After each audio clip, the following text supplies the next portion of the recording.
Morning friends, article 118 देखते हैं। Rule of procedure. Rule of procedure क्या है कि लोकसभा और राज्यसभा को चलने का जो तरीका है तो वो उसके बारे में बात की गई है, किस हिसाब से कैसे दोनों अपने अपने रूल ऑफ प्रोसीजर को फॉलो करेंगे। तो थ्योरी पार्ट देख लेते हैं। Each house of parliament make rule of regulating. क्या बोला गया है पहली लाइन में कि हर हमारे दो हाउस हैं, एक राज्यसभा एक लोकसभा, तो दोनों को अधिकार हैं अपनी पार्लियामेंट में रूल बनाने के टू रेगुलेटिंग, किसको रेगुलेट करने के लिए, subject of the provision of this constitution. मतलब कि आपको तरीके से प्रोसीजर से चलने के लिए आपको अधिकार है आपकी पार्लियामेंट को रूल बनाने का। It is a procedure in conduct of it a business. उसके बाद अनटिल रूल आर मेड, जब तक रूल नहीं बनते हैं तब तक under close 1 the rule of procedure and standing order in force immediately before the commencement of this constitution with respect of the legislature of the dominion of India मतलब 1857 से पहले का shall have effect in relation to parliament subjected to such modification and adoption as may be made therein by the chairman of council of state मतलब Rajya Sabha, council of state Rajya Sabha ना, and the speaker of the house of Lok Sabha, speaker of the house of people means Lok Sabha, as the case may be. क्या बोला गया पहली line में आपने देखा क्या बोला गया कि राज्यसभा और लोकसभा दोनों अपना रूल ऑफ प्रोसीजर बना सकते हैं जब तक अपनी पार्लियामेंट को चलाने के लिए।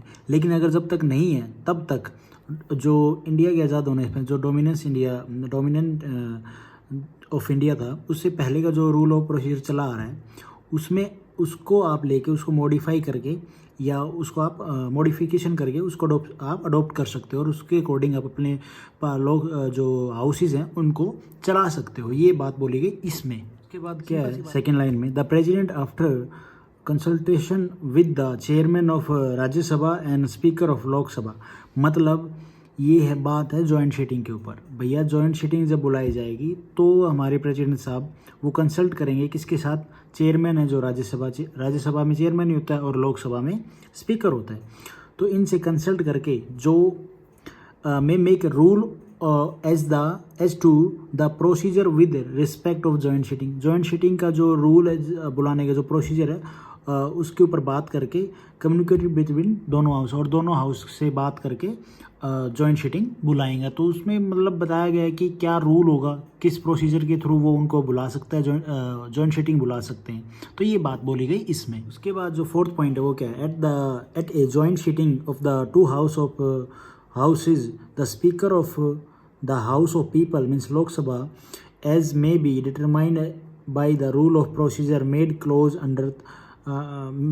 Under clause 3 shall preside. मतलब जो जॉइंट सीटिंग बुलाई जाएगी दोनों हाउस की तो उसको जो प्रीसाइड करेंगे वो कौन करेंगे, लोकसभा के स्पीकर। तो कंक्लूजन क्या है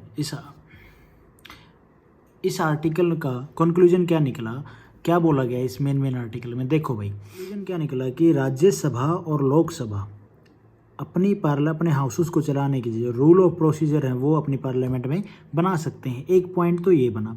दूसरा पॉइंट सिंपल भाषा में कि जब तक वो रूल ऑफ प्रोसीजर नहीं बना है तो डोमिनियन इंडिया से पहले मतलब आज़ादी से पहले डोमिनियन ऑफ इंडिया, तो उस टाइम का जो रूल ऑफ प्रोसीजर है आप उसको अडोप्ट कर सकते हो, उसको मॉडिफिकेशन कर सकते हो एज पर नीड। तीसरा पॉइंट क्या बोला, जॉइंट सीटिंग।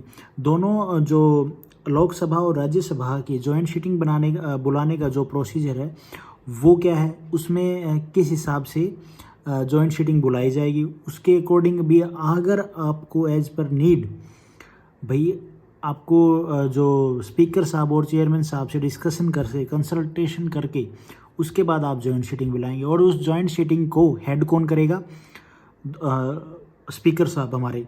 तो ये बोला गया आर्टिकल 118 में। Thank you guys for watching this video.